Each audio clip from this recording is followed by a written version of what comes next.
MP तक, MP का number 1 YouTube channel.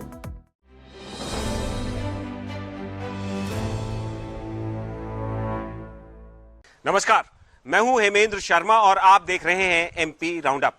Madhya Pradesh में होने जा रहे पंचायत चुनावों को लेकर सुप्रीम कोर्ट ऑफ इंडिया का एक बड़ा फैसला आया है। कोर्ट ने राज्य निर्वाचन आयोग को आदेश दिया है कि वो कानून के दायरे में रहकर चुनाव करवाएं। पिटिशनर्स की तरफ से सीनियर एडवोकेट विवेक तन्खा पैरवी कर रहे थे। उनका कंटेंशन था कि जो मध्य प्रदेश में पंचायत के चुनाव हो रहे हैं उनमें आरक्षण के रोस्टर का पालन नहीं हो रहा है, जो कि संविधान का उल्लंघन है। सुप्रीम कोर्ट ने अपने आदेश में यह भी कहा कि यदि राज्य चुनाव आयोग कानून के दायरे में रहकर इन चुनावों को नहीं करवाता है तो भविष्य में वो इन चुनावों को रद्द भी कर सकता है। तो सुप्रीम कोर्ट ऑफ इंडिया के इस आदेश का क्या मतलब है, इसकी क्या पॉलिटिकल फॉलआउट इंप्लीकेशंस हो सकती हैं, और क्या अब राज्य निर्वाचन आयोग किसी तरह के दबाव के अंदर रहेगा, इन सभी बातों पर चर्चा करने के लिए हमारे साथ मौजूद हैं senior journalist mister Arun Dikshit. लेकिन उससे पहले एक नजर मध्य प्रदेश की बाकी अहम खबरों पर। तमिलनाडु में हुए दर्दनाक चॉपर क्रैश को सरवाइव करने के बाद 8 दिन तक मौत से जंग लड़ने वाले ग्रुप कैप्टन वरुण सिंह का पूरे सैनिक और राजकीय सम्मान के साथ शुक्रवार को भोपाल में अंतिम संस्कार किया गया। अपनी बहादुरी के लिए शौर्य चक्र पाने वाले ग्रुप कप्तान वरुण सिंह के पार्थिव शरीर को गुरुवार को बैंगलोर से भोपाल लाया गया था। ग्रुप कैप्टन वरुण सिंह के पिता retired colonel K P Singh Bhopal में रहते हैं। शिवपुरी जिले के पिछौर इलाके में वाल्मीकि समाज की एक लड़की की सगाई के लिए मैरिज गार्डन नहीं मिल रहा है। कारण ये कि शहर के सभी मैरिज गार्डन के मालिक स्वर्ण जाति के हैं।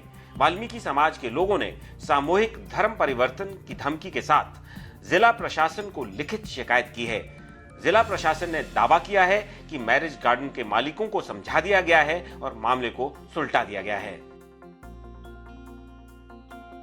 आगर मालवा जिले के सुसनेर और नलखेड़ा शासकीय अस्पतालों में पिछले 10 दिनों से मरीजों को दिए जाने वाले मुफ्त नाश्ते और भोजन को बंद कर दिया गया है।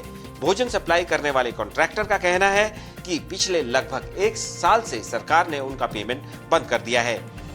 मुख्य चिकित्सा अधिकारी से जब कारण पूछा गया तो उनका कहना था कि उन्हें मामले की कोई जानकारी नहीं है। मध्य प्रदेश के 16,000 से अधिक होमगार्ड के जवानों को बड़ी राहत मिली है। जबलपुर हाई कोर्ट में अवमानना याचिका की सुनवाई के दौरान सरकार ने अपनी गलती मानी है और जवाब पेश किया है कि होमगार्ड जवानों को भी पुलिस जवानों के समान 12 महीनों का वेतन दिया जाएगा। हाईकोर्ट में दायर अवमानना याचिका के दौरान दलील दी गई थी कि हाईकोर्ट द्वारा 6 फरवरी 2020 को दिए गए आदेश का पालन नहीं किया जा रहा है। सर, सुप्रीम कोर्ट ने राज्य निर्वाचन आयोग को कहा है कि आप कानून के दायरे के अंदर रहकर इन चुनावों को करवाएं। इसका क्या मतलब है सर? क्या ये कानून के दायरे के अंदर नहीं हो रहे थे चुनाव? अगर ऐसा होता तो सुप्रीम कोर्ट ही टिप्पणी नहीं करता। वो सारी रिट पिटीशंस जो सुप्रीम कोर्ट गई थी वो पहली साइड पे रिजेक्ट हो जाती। लेकिन कहीं कुछ गड़बड़ है, इसी वजह से सुप्रीम कोर्ट ने इस मामले को पहले हाईकोर्ट लौटाया और बाद में सीधे सीधे राज्य चुनाव आयोग से ये कहा है कि वो संविधान सम्मत ढंग से चुनाव कराए। अगर उसे लगता है कि वो जो कर रहा है वो संविधान सम्मत है, कानून के दायरे में है, तब तो आगे बढ़े, अन्यथा वो अपने आप को बदले। अगर ऐसा नहीं हुआ तो चुनाव रद्द होने का खतरा, वो तो सुप्रीम कोर्ट ने सर कहा ही है कि हाँ, भविष्य में वो रद्द भी कर सकते हैं। तो सर, इसका क्या इम्पैक्ट क्या होगा? ये जो जजमेंट है, क्या राज्य चुनाव आयोग किसी तरह के दबाव के अंदर अब रहेगा? स्वाभाविक है, क्योंकि अब सुप्रीम कोर्ट ये कह रहा है कि अभी तक लोग रिक्वेस्ट कर रहे थे कि आप ये पालन नहीं कर रहे हैं कानून का। संविधान के तहत जो अनुबंध है, संविधान के अनुच्छेद के तहत जो आरक्षण व्यवस्था होनी चाहिए, जिस बात को लोग रिप्रेजेंट कर रहे थे, उसको नहीं सुना उन्होंने। वो अपने ढंग से आगे बढ़े।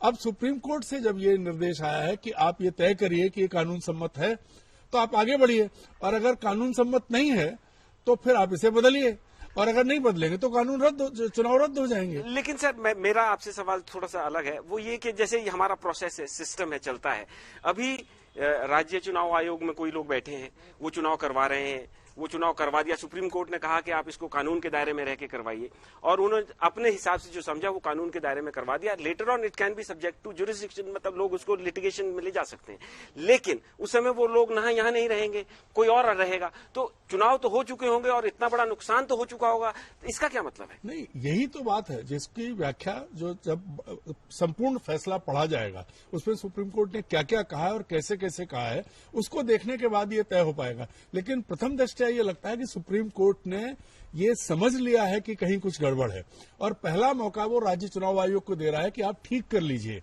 आप चुनाव कानून के दायरे में आ जाइए।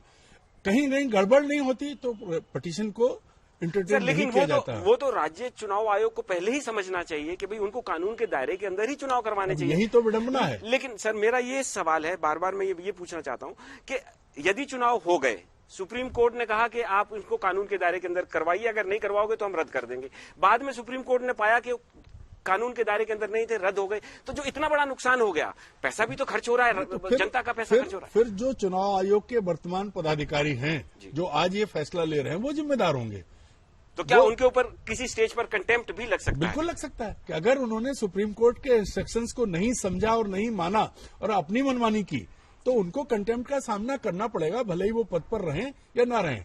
क्योंकि वो व्यक्ति जो उस वक्त था जिसको ऑर्डर आया है, वो अगर कुछ गलत काम करके रिटायर हो जाए तो इसका ये मतलब नहीं है कि वो कानून के दायरे से बच जाएगा। अच्छा सर, जब जैसे आप कह रहे हैं कि राज्य निर्वाचन आयोग अब थोड़ा दबाव के अंदर निश्चित तौर पर रहेगा, तो इसका जो लोग का भी जैसे एक परसेप्शन बन रहा था कि रूलिंग पार्टी के लिए शायद थोड़ा सा राज्य निर्वाचन आयोग का थोड़ा रुझान उनकी तरफ हो और वो उनको थोड़ा फायदा पहुंचा सकते हो, तो जो रूलिंग पार्टी है उसके ऊपर क्या फॉल आउट होगा इसका? देखिए, सवाल तो उठ गया, ये तो तय हो गया कि अगर सुप्रीम कोर्ट ने कोई टिप्पणी की है, कोई इंस्ट्रक्शन दिया है, तो ये तो साफ हो गया कि रूलिंग पार्टी कटघरे में है। अगर रूलिंग पार्टी ने विपक्ष की बात मान ली होती और उस जो वो मांग कर रहे हैं संविधान के अनुच्छेद के मुताबिक उसका अनुसरण कर लिया होता है, उस पर अमल कर लिया होता, तो ये स्थिति नहीं बनती।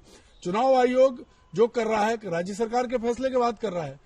आरक्षण या और उसका फैसला किसने किया? राज्य सरकार ने किया, आयोग ने नहीं किया है। तो ये आयोग को देखना पड़ेगा, क्योंकि पॉलिटिकल बॉसेस बहुत लंबे समय तक उन अफसरों को नहीं बचाते हैं। अगर सुप्रीम कोर्ट इंटरफेयर कर रहा है तो चुनाव आयोग में बैठे अफसरों को इस बात का ध्यान रखना होगा कि वो चुनाव कराएं तो कानून के दायरे में रह के कराएं।